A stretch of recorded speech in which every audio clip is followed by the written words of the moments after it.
Ya tenemos en la videollamada nada más y nada menos que al psicólogo Mauricio Carvajal Guajardo. Él es logoterapeuta y tanatólogo, con quien vamos a hablar justamente de los 15 años de la logoterapia en Morelos, de la cual él es precisamente precursor.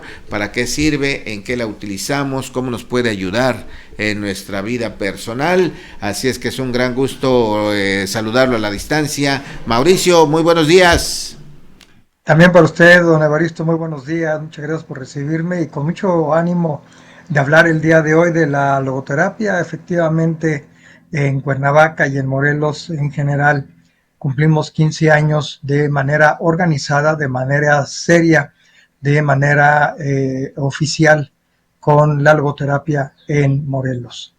Apenas 15 años, Mauricio, y tanto campo que hay, ¿verdad? Para poder ayudar a la gente por conocer. Estábamos revisando la definición de logoterapia. Es una escuela, así dice la definición, de psicoterapia que ayuda a las personas a encontrar el sentido de la vida. Nada más y nada menos. Así es que, por favor, ¿qué es la logoterapia? ¿Cómo podemos beneficiarnos de ella? Y sobre todo esta parte de la definición, encontrar el sentido de la vida, que me parece que quien lo logre, pues habrá que celebrar, porque es algo tan complicado hoy día que amerita que los especialistas nos orienten. Gracias. Pues mire, la filosofía es una actividad humana de mucha reflexión, donde la persona se pregunta por su ser y por el hacer de ese ser, o sea, por qué hago yo en la vida. Entonces, hay muchas corrientes de filosofía que plantean diferentes respuestas de la estancia del ser humano y hacia dónde tiene que dirigirse y lo que tiene que hacer. Y se divide básicamente en dos grandes rubros: el materialismo y todo lo que tiene que ver con el idealismo, ¿no? Las ideas. Y a partir de esta posibilidad de mirar el mundo de diferentes maneras, que es una capacidad humana de aprender el mundo de diferentes maneras, es como se van dando diferentes posturas y diferentes opiniones. En este caso, se van desarrollando ideas de qué es lo que hago yo en la vida, una reflexión de estar en la vida. Hay muchas personas que no reflexionan que están en la vida, reflexionan que hay que ser felices, o reflexionan que hay que ganar dinero, o reflexionan que hay que hacer tal o cual cosa, pero no se reflexiona el origen mismo de la vida, ¿no? ¿Por qué estamos aquí? ¿De dónde vengo? ¿A dónde voy? ¿Cuál es mi misión? ¿Cuál es la tarea? ¿Por qué estoy aquí? ¿A nombre de quién estoy aquí? En fin, este darse cuenta de la existencia generó una corriente filosófica que se llama filosofía existencial. Cuestionar la existencia misma. Ya me doy cuenta que estoy aquí, ya me di cuenta. Bueno, pero no solo porque lo que usted plantea, el sentido de la vida, es importantísimo, sino no solamente darme cuenta que estoy aquí en la vida, sino ahora qué hago con esta vida. O sea, ya sé que estoy aquí, ahora qué hago con esta vida, ¿no? Y por un tiempo grande, todo el siglo XX, 100 años y un poquito antes, se planteó que pues era una estancia muy sufrida, una estancia con mucho dolor, ¿no? Una estancia pues con poca expectativa y poca esperanza. Y efectivamente hay algo así. En la vida tenemos situaciones que nos duelen, pero también tenemos situaciones que nos agradan y que estamos dispuestos a vivir la vida solo por esas circunstancias, esas personas que amamos, en fin. Y es cuando se da la filosofía existencial en un camino a convertirse en un instrumento que se va a llamar análisis existencial. Análisis de la existencia, y se convierte en un modelo terapéutico, no solo en una filosofía, una reflexión, sino en un modelo terapéutico de intervención. Análisis de mi vida. ¿Qué hago aquí? ¿Qué es lo que puedo hacer con mi vida? No puedo tenerlo todo, nadie tiene todo, pero con lo que sí tengo, con lo que sí hay, ¿qué sí puedo hacer? Y ahí es donde empieza a darse este modelo terapéutico, que es el análisis existencial, y la logoterapia, que se hará la aplicación clínica, la aplicación en consultorio del análisis existencial. Todo un recorrido para llegar a lo básico, todo esto que nos ha explicado desde tiempos remotos, buscar la razón, el sentido que tenemos en el mejor de los casos, porque a veces estamos tan ocupados en sobrevivir que no nos damos cuenta. Partamos ahora justo de eso. Una vez que hemos hecho un alto, una pausa, vemos a nuestro alrededor, sentimos las dificultades que enfrentamos, pero también, como dice, vemos en el horizonte cosas esperanzadoras. ¿Qué pasa cuando alguien no puede avanzar, se estanca? ¿Cómo nos puede ayudar la logoterapia a buscar ese sentido, esa manera de estimularnos, de tener la intención de alcanzar lo que más queremos, que es justamente la felicidad? ¿Cómo la logoterapia actúa y en qué momentos, en qué casos, en qué momento sabemos que necesitamos de la asistencia de esta especialidad? Vamos teniendo ciertas ideas que vienen de la cultura, de la sociedad, de los valores a perseguir y alcanzar de cada sociedad, de cada grupo social.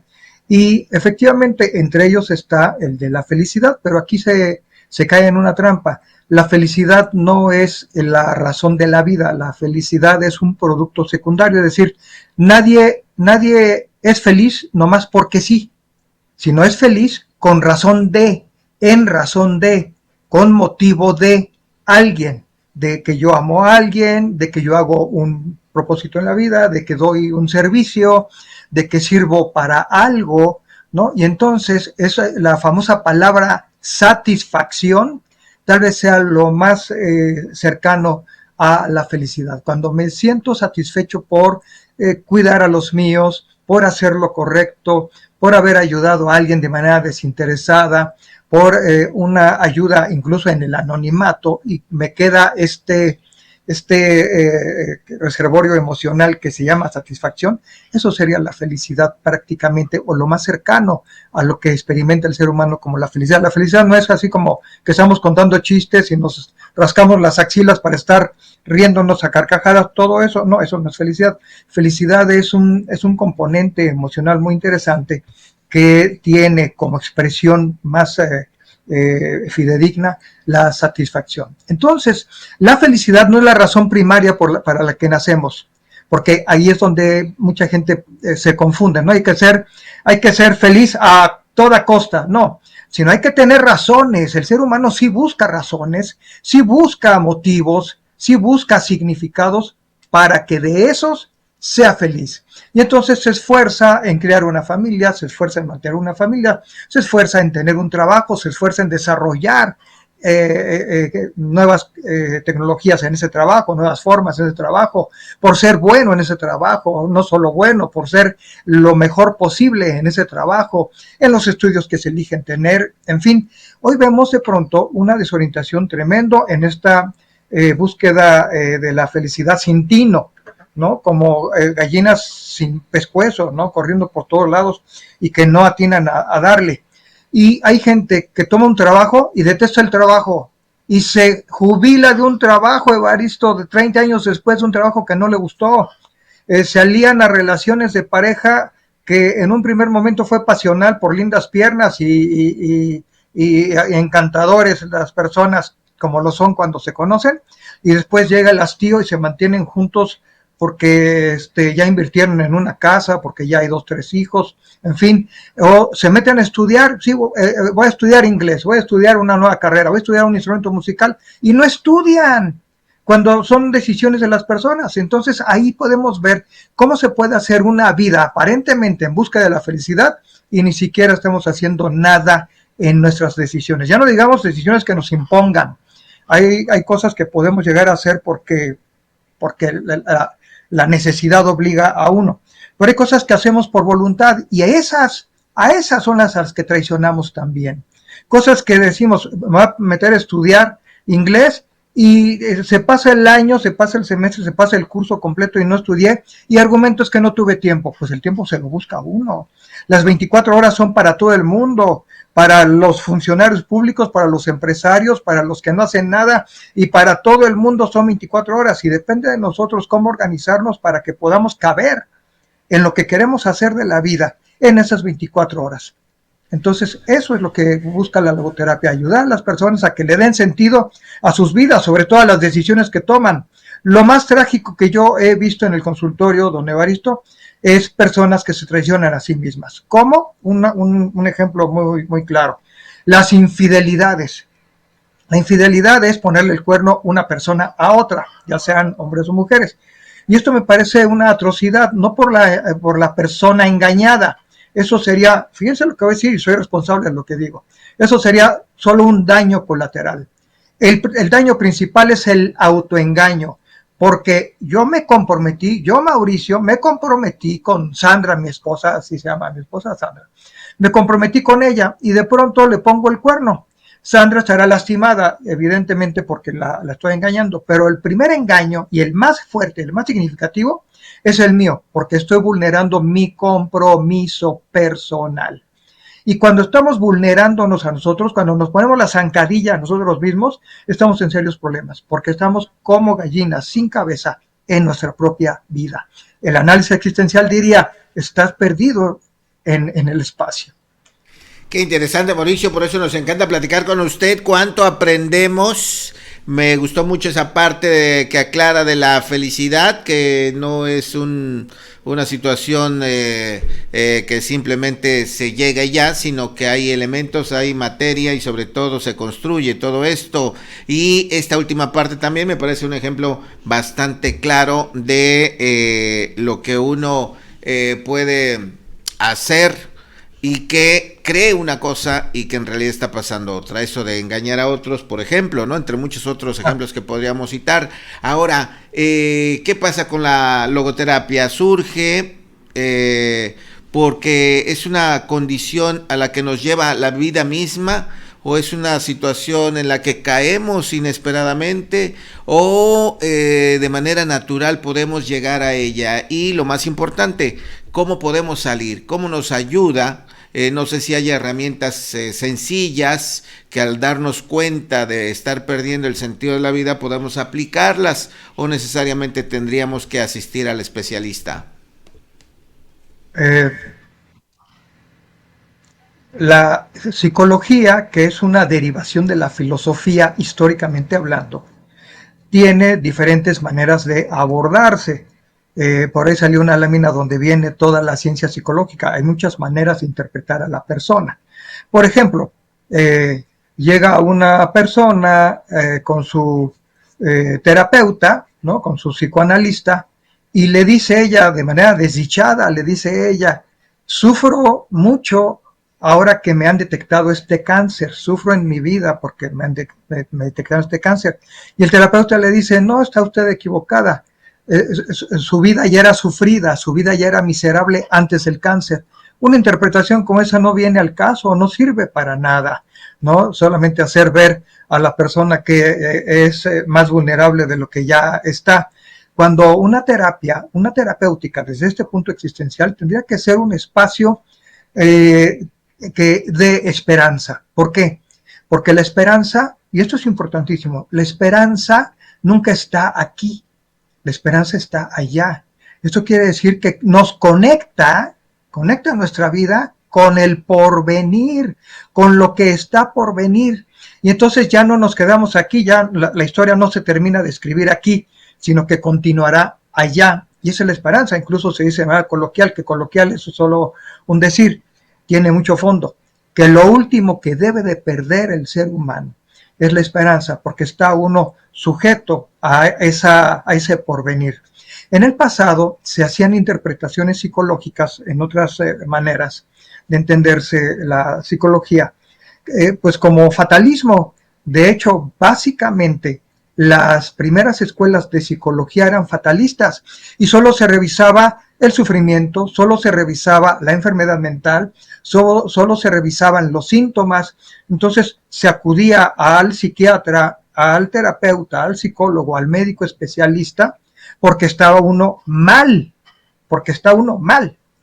Y es hasta la propuesta de la logoterapia con el doctor Viktor Frankl, que es el padre de la logoterapia, que se empieza a plantear también que la psicología no solo es una psicología de las profundidades, donde se puede ver pues todo lo horrible del ser humano, ¿no? Sino que es una psicología de las alturas. Lo voy a poner de esta manera. Un nutriólogo se piensa básicamente para atender personas con sobrepeso. Bueno, uno de mis grandes amigos que he tenido, químico de alimentos y nutriólogo, se especializó en este tipo de personas, maratonistas, ultramaratonistas y atletas de alto rendimiento. Esos son los que van al nutriólogo, a ese nutriólogo. Dice uno, oye, pues están bien, sí, para que estén mejor. La logoterapia, esta psicología a las alturas, no es solamente para revisar que estás loco, estás mal, estás histérico, tienes tu vida echada a perder, sino que tienes posibilidades y que esas posibilidades, las que ya tienes y que puede ser que no las veas, son las que te han puesto hasta acá logrando algunas cosas. Ahora, sin darte cuenta, mira hasta dónde has podido llegar.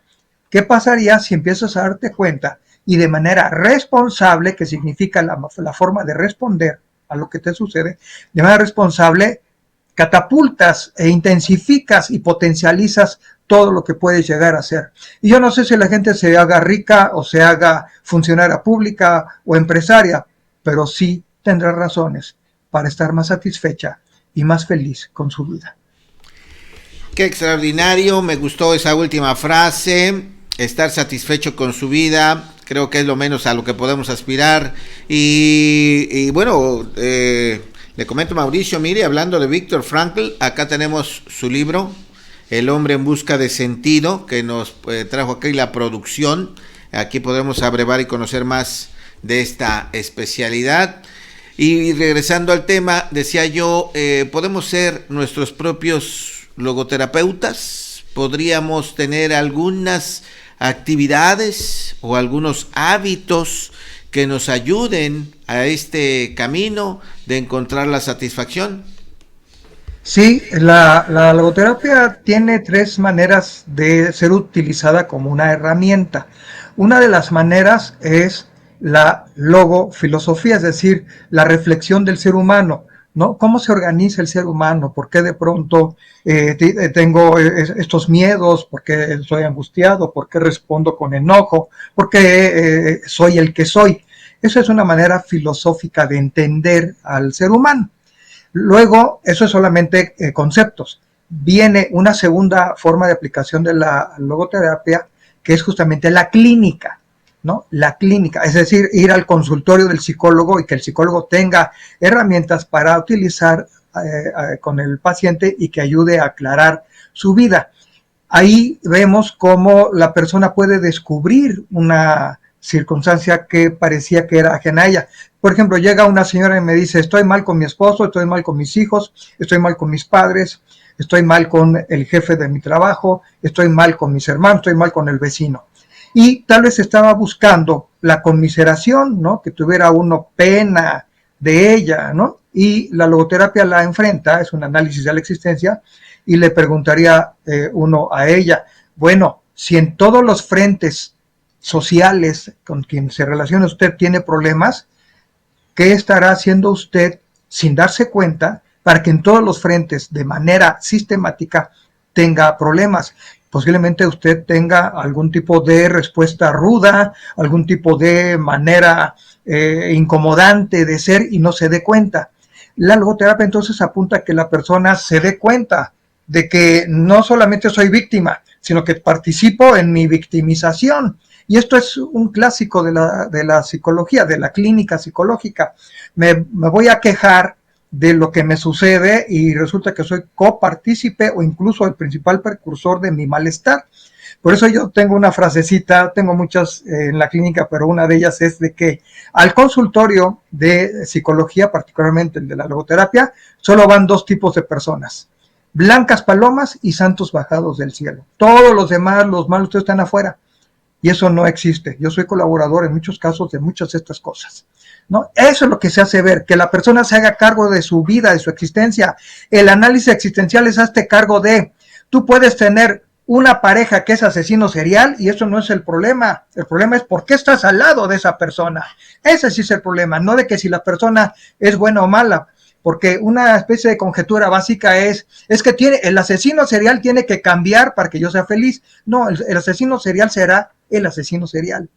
Por decir algo, una exageración, ¿no? La persona mala pareja será mala pareja. El asunto es, ¿qué haces tú ahí teniendo conciencia de que es una mala persona? Ahí, hazte cargo de tu existencia. Esa es la segunda parte de aplicación de la logoterapia, la clínica. Y la tercera parte, una logoactitud, es decir, vivir mi vida en el día a día sin ir al psicólogo, sin nada, sino asumirme yo como el responsable de mi vida, y esa es la actitud de vida. Hay 5 maneras en cómo me relaciono con el mundo, ¿no? 5 maneras, y todas son mías y me tengo que hacer cargo de ellas. Mis pensamientos son míos, es un producto mío, me hago cargo de mis pensamientos. Mis palabras son mías, son un producto mío y me hago cargo de mis palabras. Mis sentimientos son míos, es un producto mío y me hago cargo de mis sentimientos. Mis actos son míos, son un producto mío y me hago cargo de ellos. Y mis omisiones, lo que tenía que hacer y no lo hice, son míos y me haré cargo de eso. 5 maneras de vincularme con el mundo, y el mundo no es la canica azul solamente, el mundo son personas, los demás. Y si yo quedo con una persona, es tan fácil de veras romper una palabra. Mañana nos vemos a las 8, ¿sí? Y son las 9:30 y no llega la persona que me citó, ¿no? Y es la que me citó. Entonces, ay, perdón, es que tuve, no sé qué tuvo, ¿no?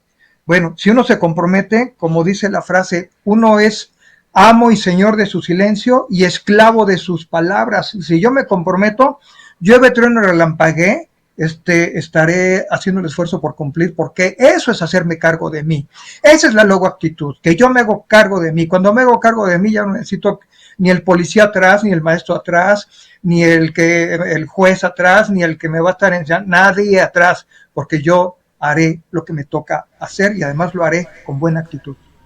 Eso que nos ha dicho, pues nos revela que, pues eso que nos comenta es más cotidiano de lo que podríamos esperar, ¿no? Que las personas no nos hacemos responsables de muchas cosas, tan solo eso, de cumplir un compromiso tan sencillo como llegar a cierta hora en tal lugar. Ahora, ¿cuál es la actitud que debiéramos tener una vez que ya entendimos eso, que sí somos responsables y que la otra persona no lo es? Porque lo que escuchamos habitualmente pues son críticas, siempre hace lo mismo, eres igual, no cambias, etcétera, etcétera, etcétera. Una vez que estamos conscientes de eso, ¿qué hacemos? ¿Nos alejamos? No, no, porque nos alejamos de una persona que falló para acercarnos a otra persona que podrá fallar. Es decir, todo el tiempo estamos socializando y todo el tiempo estamos en riesgo de que el que me falló donde yo vivo, me alejo de él, pero ahora voy al trabajo y hay otro que fallará. En fin, no se trata de que manejemos el escenario, sino que nos manejemos nosotros. No importa, vamos a pensar, usted y yo quedamos de hacer algo, ¿no? Un trabajo, vamos a presentar un trabajo y usted tiene una parte que hacer, yo tengo otra parte que hacer. No me va a importar que usted cumpla o no, no me va a importar que usted vaya o no, no me va a importar que usted quede mal o no, eso no, porque ese no es mi asunto, eso es asunto suyo. Lo único que me importa, porque es donde sí puedo intervenir, es en la parte que me toca. Entonces, la logoterapia utiliza aforismos. Aforismos son pequeñas frases que son sentenciosas, pero que además son guías de vida y además son de dominio público. Yo tengo 3 aforismos que guían mi vida. Y el primer aforismo, y además son conocidos, va a ver usted que lo conoce, se llama que no quede por mí. Que no quede por mí. Hemos escuchado la frase, eso es un aforismo, es una pequeña sentencia, lo cual significa que si usted viene, qué bueno, bendito sea Dios. Si usted trajo su parte, qué bueno, bendito sea Dios. Y si usted cumple a cabalidad, qué bueno, bendito sea Dios. Pero si no, no importa, mi parte ahí está. Mi parte está garantizada, soy garante de mi parte, que no quede por mí, eso es lo que dice el aforismo. Segundo aforismo, haz que valga la pena. Y entonces, para que yo pudiera cumplir, tuve que desvelarme, no tuve de otra más que desvelarme y empecé a las 9 de la noche y acabé a las 4 de la mañana. Es una pena, es un malestar. Entonces la frase dice que no, que valga la pena, ¿sí? Y que valga la pena. Y ahí está mi parte, ahí está, llego todo ojeroso, desvelado, como me deje la desvelada, pero mi parte comprometida ahí está y me vuelvo garante. Y finalmente, el tercer aforismo con el que yo me guío es ser valiente. Ya lo dije, ya lo estructuré, yo lo sostengo, lo sustento y soy valiente de lo que estoy diciendo, soy responsable de lo que estoy diciendo porque dediqué tiempo a ello. Entonces, cuando nos hacemos a este estilo de vida, de que no importa si el otro va a fallar, el otro podrá fallar o no y yo seguiré adelante.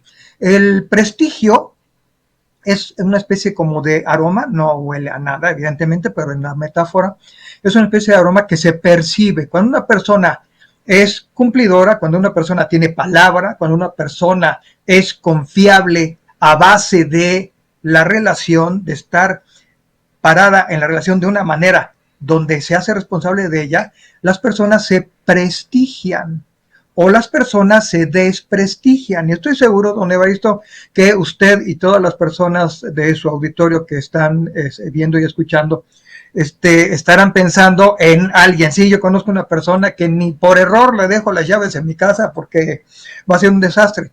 Pero también pensamos en otras personas, solo por su postura de vida, que con los ojos cerrados le dejo mis llaves, mis hijos, mis bienes y todo, porque es una persona fantástica. Y conocemos personas en ambos extremos, ¿sí? Pero los vamos catalogando por este prestigio o desprestigio, y el prestigio o desprestigio se da por la estancia de vida que hacemos, por cómo me muestro. Entonces, que valga la pena, que no quede por mí y ser valiente en mi caso. Y como sugerencia, tendría que ser en el caso de algunas otras personas. Mauricio, pues este cierre me parece extraordinario. Lo ligamos a aquella frase que dijimos hace unos minutos de que haya esperanza, y con estos 3 aforismos en práctica me parece que el principal satisfecho será uno, y la Totalmente. satisfacción nos dará la garantía de seguir mejorando, de seguir el camino que uno quiere. Así es que sabemos que hay mucho más que saber de la logoterapia. Hoy creo que hemos aprendido muchísimo, y con estas 3 fórmulas tan sencillas me parece que podemos llegar a ser personas diferentes, y lo mejor que es lo que busca la logoterapia, ¿no? Darle sentido a la vida de las personas. Pues muchísimas gracias por esta nueva colaboración. No sé si quisiera hacer algún otro apunte sobre el tema, ya que estamos encarrerados en estas maneras prácticas de estar satisfechos con nuestra vida.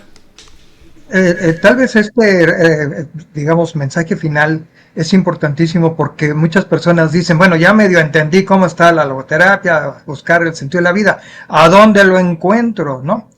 Toda situación, y esto es importantísimo para, como lo digo a mis alumnos, subrayarlo con morado indeleble, toda situación de vida vital, lo que está allá afuera, es susceptible de que yo la perciba con significado, ¿no? Está allá afuera, y entonces me dicen, oye, pues toca que riegues el jardín. Puedo decir qué lata, o puedo decir bella oportunidad para acercarme a la naturaleza, casi no estoy en un jardín, en fin.